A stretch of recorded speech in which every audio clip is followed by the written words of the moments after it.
Over the past 10 years, Warriors fans have become a little spoiled. 4 championships, 6 finals appearances. Other than the 1975 championship Warriors team, most of us have been able to watch the magic of this franchise, from players such as Chris Mullin, Stephen Curry, Chris Webber, and even Baron Davis. The Oakland Coliseum would be rocking whether there were winning seasons or not. When you have franchise legends such as Wilt Chamberlain, Al Attles, hell, even give Sprewell his props. You have these type of players, you're in for one good lineage. Now, this is my top 10 countdown. Again, I'll put an emphasis on my top 10 countdown. So I will not be including teams prior to the 1985-86 season because I really wasn't able to see them. So if you do have your own list, you could please place them in the comments below. But without further ado, let's get to the list. The We Believe Warriors. At 42-40, this team was the return of Don Nelson as head coach after departing for the New York Knicks in 1995. This team was first in pace and first at points per game at 109.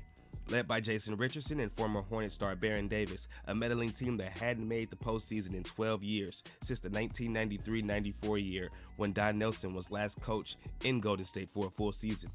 Even with Baron Davis and Jason Richardson and supplemental players such as Matt Barnes and second-year player Monte Ellis, it was a mid-season trade for Stephen Jackson and Al Harrington that tipped the scales in the Warriors' favor. After going 16-4 in their last 20 and topping off with the last game that was a must-win with the Clippers on their heels against Portland, for the 8th and final playoff spot, Baron Davis averaged 20 points per game, 8 assists, and 2 steals to lead the Dubs to a war with the former Nelson team, the Dallas Mavericks. The Dubs would beat the Mavericks in the first number 8 seed, defeating the number 1 seed in a 7-game series, and no lie, you'd have thought that they won the championship. Dallas was the best team in the league, and they fell to their old coach's scrappy new group. This led by the iconic play that's still played today. Will happen, not just with him scoring, but then also it open up. Oh, man! Hello! Even though this Dubs team did fall to Utah in the second round, on suspect calls may I add, this team did provide a joy in April and May of 2007 that hadn't been seen in over a decade. If this team were to keep their 3 dogs that they had together for more than just one season, who knows what would have happened. Jason Richardson was traded to the Charlotte Bobcats for pretty much nothing, and Baron Davis departed in 2008 for the Los Angeles Clippers. All in all, this was still one of the most fun Warrior teams of all time. Number 9, the 1988-89 Warriors. At 43-39, being led by head coach Don Nelson in his second season with the Golden State Warriors, they were able to make a very good playoff run. The team which was to be the predecessor to the Run TMC era. This team in 1988-89 was led by Chris Mullin, who was in his 4th year averaging 26 points per game, Mitch Richmond, who was a rookie at the time, who averaged 22 points per game. They had supplemental players as well, secondary guys such as Terry Teagles, who ended up playing for the Lakers later on, Rod Higgins, a big 7'7" shot blocker in Manute Bol, Winston Garland, who was the father of Darius Garland, and a young John Starks. This team would be known for their high-powered offense and their fast-paced, breakneck tempo.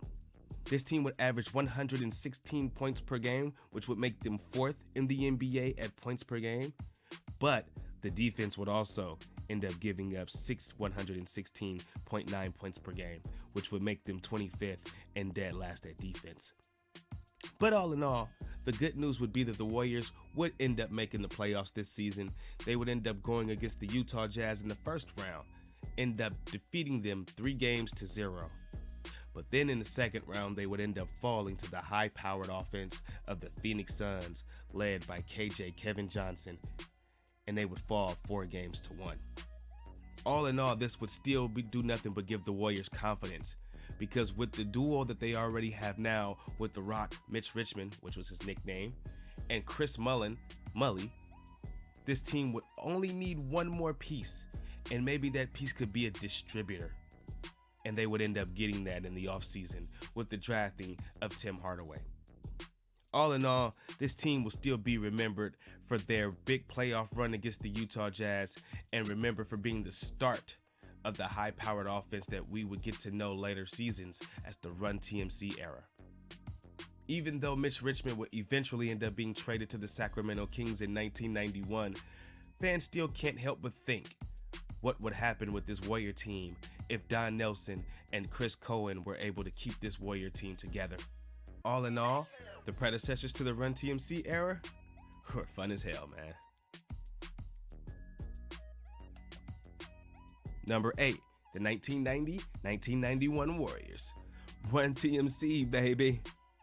At 44-38, this Warrior team, coached by Don Nelson again, was the best version of itself. With a full year under its belt together with Run TMC's Tim Hardaway, Mitch Richmond, and Chris Mullin, these three guys, all three, averaging over 20 points per game. As far as for the league-wide, averaging 116 points per game, that's being second in the NBA, and being second in the NBA at pace as well, being at 103. They were not very great defensively, as their opponents' points per game would be around 115, which would make them 26th in the NBA at the time out of 27 teams. This team was able to put together one of the highest, if not the highest scoring game in NBA basketball history against the Denver Nuggets on November 2nd, 1990. It was a game that the Warriors won 162-158, and your three main guns of Run TMC all finished with above the fact of 20 points per game. With 38 for Mullin, 32 for Tim Hardaway with 18 assists, and 29 for Mitch Richmond, this team looked like they could have something for the future, if not even now. There were rumors rumbling around that at this point in time, the Warriors could have even gotten in on the Patrick Ewing sweepstakes. I'll get into more of that in depth on another video one day soon. But this team, all they needed was a big, and I think they could have been able to go somewhere far. With a supplemental cast of guys like Tom Tolbert, Austin Lister, Rod Higgins, and let's not forget Sarunas Marciulionis, who was always basically that fourth guy coming off the bench and also a part of that Run TMC that was just so dynamic. This team, as far as the playoffs go, they got to the second round, but they had to face those pesky Lakers with Magic Johnson. Although the first round they did get the first win against the San Antonio Spurs, winning that series 3-1, that Laker game would just seem to be too much when they lost the series 4-1. All in all, still one of the most entertaining, one of the most electrifying Warrior teams to ever grace Oakland Coliseum. By the end of this 1991 season, and by the start of the 1991-92 season, we'll see the end of the Run TMC era after only 2 seasons. Mitch Richmond will be traded off to the Sacramento Kings for then rookie Billy Owens, who was just drafted by the Sacramento Kings but refused to play for them. After the draft and after the trade happened, you could tell that the morale was down a bit in the Bay, but it wouldn't be for long. Even though the breakup of Run TMC had came, fans in the Bay Area still can't help but think about the what ifs if that team would have stayed together. Number 7, the 1993-94 Warriors. At 50-32, this Golden State Warriors team was still at the helm by Don Nelson as the head coach. Though they were without the Rock, Mitch Richmond, as he was traded a few years prior for Billy Owens, the team still had capable scorers. But at the point in time, Tim Hardaway was out with a knee injury that would keep him out for the remainder of the 93-94 season, as well as the trade of Marciulionis as he went to the Seattle Supersonics, so no longer had that super scorer coming off the bench. The Warriors was led at this point in time by a young second-year player, Latrell Sprewell, who averaged 21 points per game, and Chris Mullin, who was actually the secondary with 16. They made a draft day trade with the Orlando Magic, swapping Penny Hardaway for Chris Webber, a big that Don Nelson thought would fit in his system, help stretch the floor, and be a great passing big. The chemistry between the young guys, such as Latrell Sprewell, Chris Webber, and Billy Owens, was uncanny and unmatched. It's still to this day one of the reasons that the team really broke up was when those three guys couldn't be kept happy. And seeing Mullin out there with those guys still helped keep some extra years on Mullin's career. can't help but wonder what would have happened if Tim Hardaway could have played this season and seen what they could have done with Tim Hardaway, Chris Mullin, Latrell Sprewell, and Chris Webber. It would be some things that would transpire with Chris Webber and Don Nelson that would get Webber out of the Golden State Warriors uniform by the end of the season. But the Warriors still managed to make the playoffs facing the Phoenix Suns in the first round. And though they would fall 3-0 to the Phoenix Suns, they wouldn't fall without some highlights. Number 6, the 2021-22 Warriors. Now hear me out. Yes, they went 53-29. Head coach Steve Kerr, one of the most entertaining teams, and got off to a great start. I believe 21-4 start for the Golden State Warriors in 2021-2022. Yes, they won the NBA championship. So I know I put them pretty high, but there were other teams that I felt like that beat this team. This season was very special in its own right. Steph Curry marked the best or the most three-pointers of all time with 2,974. This would also be the return of Klay Thompson in a season where he was able to work his magic and get himself acclimated so they can make a run for the championship. The 2 years prior, after the Golden State Warriors made a big run for 5 straight years, they did have 2 lull seasons in the 2020 and 2021 season, failing to make the playoffs. But this was kind of like a return to glory. With all the hype that was surrounding the teams before because of the acquisition of Kevin Durant, this was the chance for Steph Curry to take front and center by himself as the star and leader of this team without help from a number 2 such as Kevin Durant. And Steph Curry did prove everybody wrong that said that he couldn't do it alone. Even though Steph Curry had what we all believed that should have been MVP considerations for the season, averaging 25 points per game, 6 assists, 5 rebounds, and even a steal a game, it was the playoff run that the Golden State Warriors put together that was so special that helped this team get over the hump. Winning games on the road against the Dallas Mavericks, the Denver Nuggets, the Memphis Grizzlies, and even the high-powered Boston Celtics of the Eastern Conference. So when you see Steph Curry crying at the end of that game, you know what everything was for and all the hard work was. And all the talk finally died down. The Golden State Warriors would go on to win a championship, defeating the Boston Celtics 4-2 in the 2022 finals, and Steph Curry finally becoming NBA Finals MVP, marking the 4th championship in this illustrious team's history. And when I say illustrious team, I mean the big 3 of Steph, Klay, and Dre. Number 5, the 1991-92 Warriors. This season would start off with a bit of a heartbreak. After the 1990-91 season where the Warriors were able to go to the Western Conference semifinals only to be eliminated by the Los Angeles Lakers. But still, there were good signs for the future. But Don Nelson didn't see it that way, as at the beginning of the season, the Warriors would trade off Mitch Richmond to the Sacramento Kings in exchange for Billy Owens, who was a rookie coming in that year. The replacement of Mitch Richmond was hard to come by, but they did have one guy who was up for the challenge. And you kind of say he can replace the M with the Mitch part, and his name was Sarunas Marciulionis, who averaged 18.9 points per game that season to help Chris Mullin with his 25 points per game, 3 assists and 5 rebounds, and Tim Hardaway's 23 points per game, 10 assists to go along with 2 steals.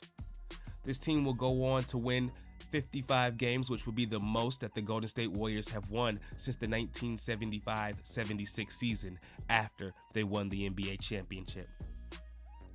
The team will have a few secondary players that will come in and help and also become fan favorites, such as Chris Gatling, such as Jaren Jackson, who's the father of Jaren Jackson Jr., You have Judd Bushler, who won an NBA championship for the Chicago Bulls in the 1996-97 season. Mario Elie, who won a championship for the Houston Rockets in the 1994 and 95 seasons. And then you had a guy like Rod Higgins to come off the bench to help solidify the bench in a scoring role. The team will still be able to go to the playoffs, but will soon be eliminated in 4 games by the Seattle Supersonics. Kind of a low to what a great season was, very entertaining, being led by Tim Hardaway and Chris Mullin, but still it wasn't enough. Number 4, the 2018-2019 Warriors. At 57-25, this team was almost supposed to be the ultimate cheat code. Yes, they have young players such as Jordan Bell. They had young players such as Damian Jones, who was great, Quinn Cook, Damian Lee as well. But it was the acquisitions 2 years prior of Kevin Durant. And then in the offseason of this year would be the acquisition of DeMarcus Cousins, giving them a solid 5-man starting lineup. You have a legitimate big in DeMarcus Cousins who can rebound, stretch the floor, and be a big body. You have a legitimate 4 in Draymond Green who can defend almost anyone.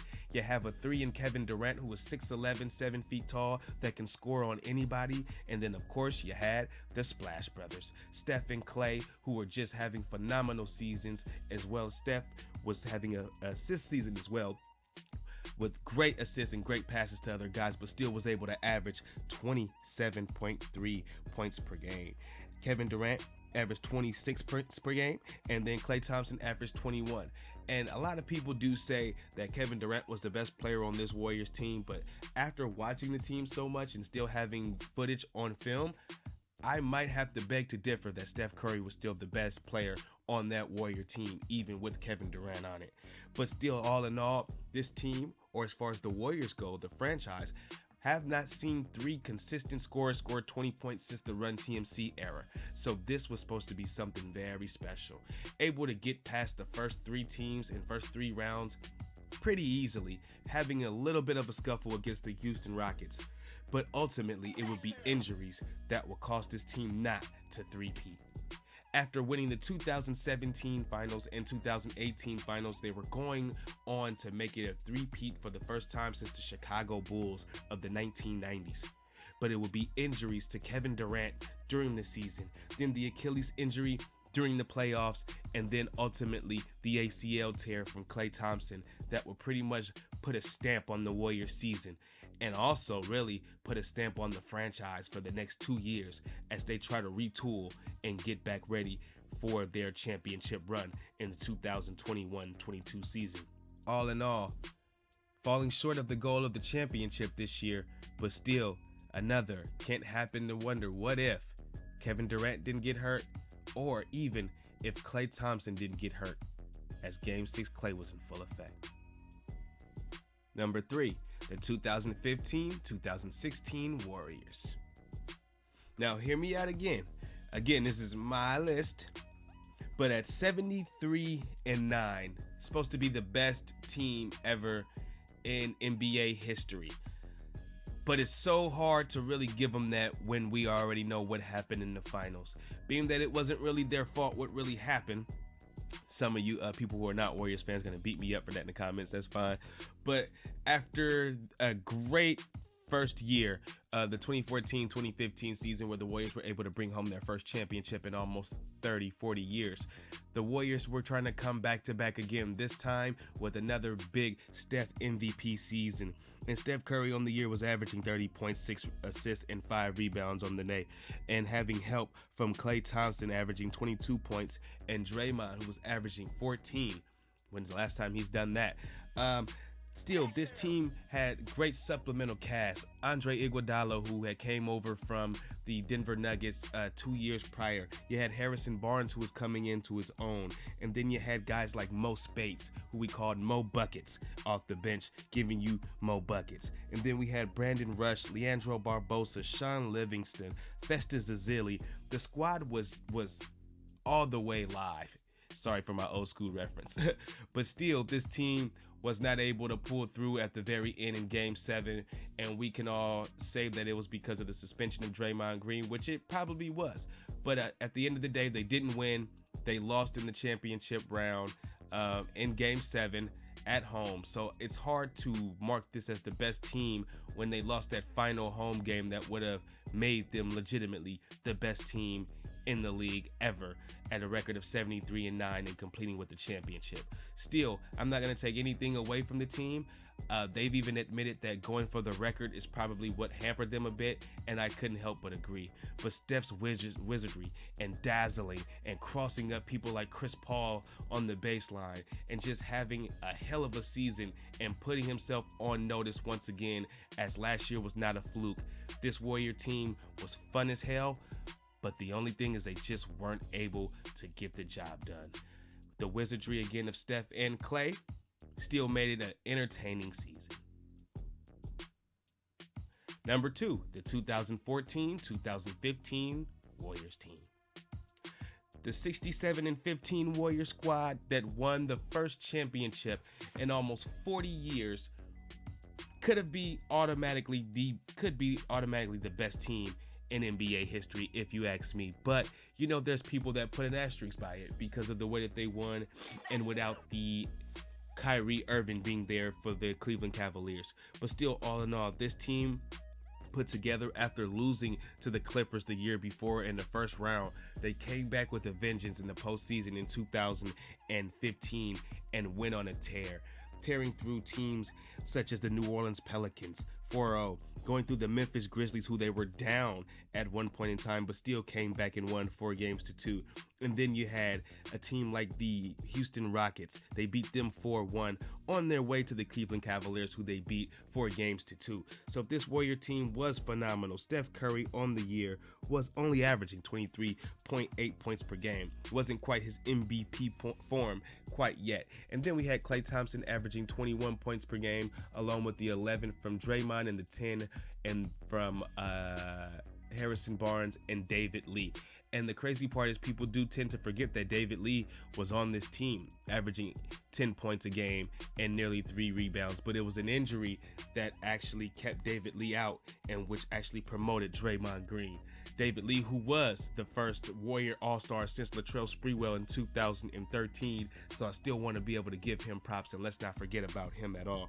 But the need for a big and the having of Andrew Bogut was something very important for the Warriors. Having that shot blocking presence in there and having a guy who can pass from the wings as well as from the top of the key was very crucial for this Warriors team, as well as the lob threat, as you can see here in the video, not even from a dunker spot. So this team was very good. I was surprised, and for me living it and watching it, probably one of the best moments of my life being a lifelong Warrior fan and seeing them win a championship for the first time. Number 1, the 2016-2017 Warriors. I mean, come on, who else could it have been? All right, let's be honest here. We said the ultimate cheat code was the 2018-2019 team with DeMarcus Cousins, but no. The first year with Kevin Durant may have been the ultimate cheat code. The team was coming off of 73 wins with 9 losses, the best regular season record ever in NBA history. And then what they do, they add the best player in the world at the time, which was Kevin Durant, and arguably still one of the best in the world to this day here in 2023. Having guys such as Zaza Pachulia being able to help in the inside, JaVale McGee, who was a great lob threat from the dunker spot, and then you had guys coming off the bench such as Ian Clark, Andre Iguodala, and Sean Livingston, to name a few. And one more, I can't forget about him, David West, who was the actual dog of the team to go along with Draymond. But being that Steph Curry had tried to do his best with acclimating Kevin Durant into the system, but after Kevin Durant told him to be himself, they came out and they played the way that you would think that they had played. These guys, all three, had averaged more than 20 points per game. Again, the first time since the Run TMC era where the Warriors had 3 players that was scoring over 20 points per game. Steph Curry at the time was averaging 25.3 points per game. Kevin Durant was averaging 25.1 points per game, and Klay Thompson was averaging 22 points per game. and Draymond, with his last probably double-figure average of his career at the time, he averaged 10 points to go along with 7 assists and 7 rebounds. This team was dangerous. Andre Iguodala as a defensive specialist and to be a guy that can slash in for them made them very tough to guard. You can't block Kevin Durant's shot, especially at its peak. You can't really block Steph Curry, who was the best shooter of all time, and that label was starting to come in at this point. It was very hard to stop this team. So if you want to talk about the ultimate cheat code, this is it. And for this team to come back in the NBA Finals after losing to the Cleveland Cavaliers the year before and adding solid bench help. And then I want to add one more guy, Matt Barnes, who returned from the We Believe season to come back to the Warriors and get himself a championship, one that he probably should have gotten during his first tenure, if you're an extra Warrior fan. David West, who was one of the heart and souls of the team that helped keep Draymond in check. Guys like Sean Livingston, who was already a well-traveled vet but knew where he needed to be at. Then you had guys like JaVale McGee, who brought energy, shot blocking, and dunking. Andre Iguodala, who was very special with the rip downs, being able to steal the ball at will when he felt the need to. This team went on to win a championship, and it would be the team's second of its run. This team will still go on to win one more and complete 3 championships in 5 years before it was all disbanded at the end of 2019 season. The Golden State Warriors still will go down as one of the best teams in NBA history, whether you feel that way or not. These were just my top 10 teams, and of course I had to add some Run TMC mixes in there, especially if you're a lifelong Bay Areas fan. But all in all, let's see if we're going to do the same thing this year and lift up another trophy here in 2023 as the Warriors go on to embark on another playoff journey. The standings still haven't been set yet, but we'll find out in the future. Stay tuned for another episode of Izzy's Top 10. Yiddy! Go Dubs!